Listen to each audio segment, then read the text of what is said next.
Question number next देखो क्या कह रहा है, if alpha and beta are zeros of the polynomial, ये पॉलिनोमियल है, then find the value of alpha and beta, मतलब then find the value of zeros. Alpha beta क्या है, जीरोस, मतलब जीरोस की निकालना है और अल्फा प्लस बीटा की निकालना है। करेंगे कैसे, ध्यान से देखना। हमें इक्वेशन दी हुई है 2x² minus 13x plus 6 equal to 0। सबसे पहले क्या करते हैं, ध्यान से देखना, सबसे पहले हम करते हैं इस 6 की इससे मल्टीप्लाई, तो कितना आ गया 6 2 12, ठीक है। इस मिडिल टर्म स्प्लिटिंग मेथड से करेंगे, क्यों, तभी तो अल्फा और बीटा पता चलेगा। तो 6 की मल्टीप्लाई 2 से करें तो कितना है 6 2 12। अब 12 के हमें ऐसे फैक्टर लेने हैं कि जिसको प्लस या माइनस करके 13 आ जाए और इंटू करके 12 आ जाए। तो देखो क्या होगा, तो कितना होगा ये 2x², मैं ये लिख सकता हूं माइनस का 12x माइनस का x। भाई देखो 12 और 1 13 हो गया, 13 और 12 बन गया 12, आ गया 6 2 12 दोनों, ठीक है। प्लस का 6 इक्वल टू 0।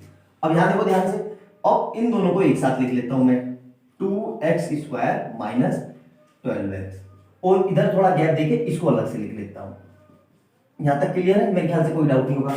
इस दोनों में से कुछ कॉमन आ रहा है, बिल्कुल सर 2x कॉमन आ रहा है, तो यहां पे क्या लिखा आ जाएगा x माइनस 6। अब ध्यान से देखना, यहाँ पे x है, ध्यान से देखना, वरना आप इसमें भी गलती कर दोगे। यहाँ पे x है, बिल्कुल यहाँ पे x है, एक्स्ट्रा क्या दिख रहा है माइनस, तो माइनस का 1 कॉमन ले लो और सेम इसी ब्रैकेट को यहाँ लिख दो, तो क्या आ जाएगा ये x माइनस 6 इक्वल टू 0।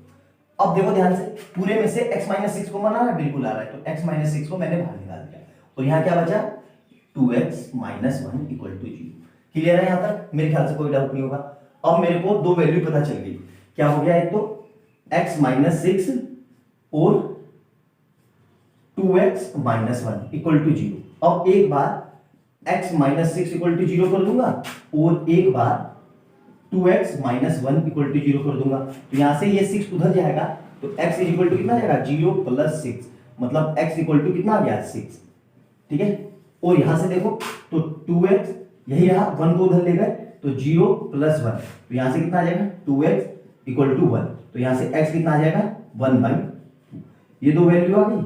अब ध्यान से देखो, अगर मैं इसको अल्फा बोलता हूं तो ये ऑटोमेटिकली बीटा हो जाएगा, ठीक है, या फिर इसको मैं बीटा बोलता हूं बीटा, तो ये ऑटोमेटिकली क्या हो जाएगा अल्फा।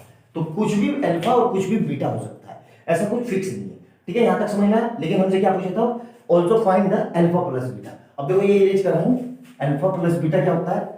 अब देखो अल्फा प्लस बीटा निकालने के लिए क्या करेंगे, ध्यान से देखना, जो इक्वेशन लिखी हुई है ये वाली 2x² minus 13x plus 6 equal to 0, इसकी कंपैरिजन कर लेंगे किससे, ax² plus bx plus c equal to 0 से। a की जगह कितना लिखा हुआ है, सामने देखो a की जगह 2, b की जगह कितना लिखा हुआ है साइन के साथ, यहां देखो ये मतलब माइनस का 13, और c की जगह कितना लिखा हुआ है यहां देखो सामने c इक्वल टू 6। ये तीनों वैल्यू आ गई। और हमसे क्या पूछा है, alpha plus beta. Alpha plus beta क्या होता है, sum of zero, sum of zeros क्या होता है माइनस का b/a।